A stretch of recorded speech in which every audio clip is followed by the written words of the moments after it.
C'est l'histoire d'une jeune et petite entreprise qui s'est donnée pour mission d'aider d'autres petites entreprises. Ce matin, Angélique et Léa rendent visite à Adrien, Bonjour.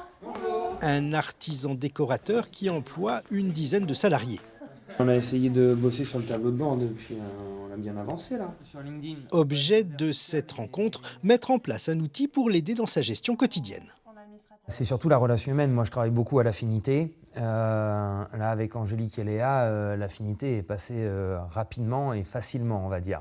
C'est que les dirigeants des très petites entreprises se sentent souvent bien seuls pour faire face aux multiples tâches et décisions. Et c'est précisément ces réponses qu'apportent les deux jeunes femmes. Ce responsable d'un cabinet de gestion de patrimoine a trouvé avec elle une manière originale pour mener à bien ses recrutements. Ce qu'on te propose, c'est qu'on fasse plutôt de la vidéo de recrutement, ce qui se fait pas trop aujourd'hui dans ton domaine d'activité. On s'est dit que pour communiquer, ce serait peut-être intéressant. Nous, on est focus sur notre métier, mais avoir un regard extérieur, c'est toujours une bonne chose. Ça nous permet de voir ce qui fonctionne bien, ce qui peut être attractif, ce qui ne l'est pas forcément. Généralement, on nous sollicite pour un premier besoin estimé ou identifié. Derrière, charge à nous de pouvoir voir les choses de façon un peu plus globale.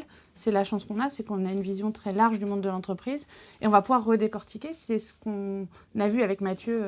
Son besoin initial était plutôt focalisé recrutement, mais l'idée c'était de l'amener plutôt vers un sujet de communication parce que le vrai besoin était là.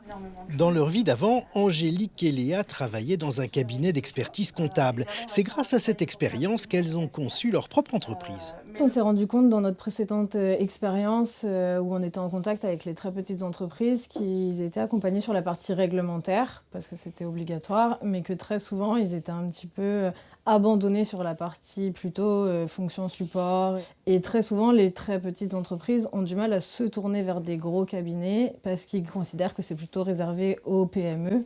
Avec moins d'1 an d'existence, Egaos, leur propre entreprise, a démarré sur les chapeaux de roue.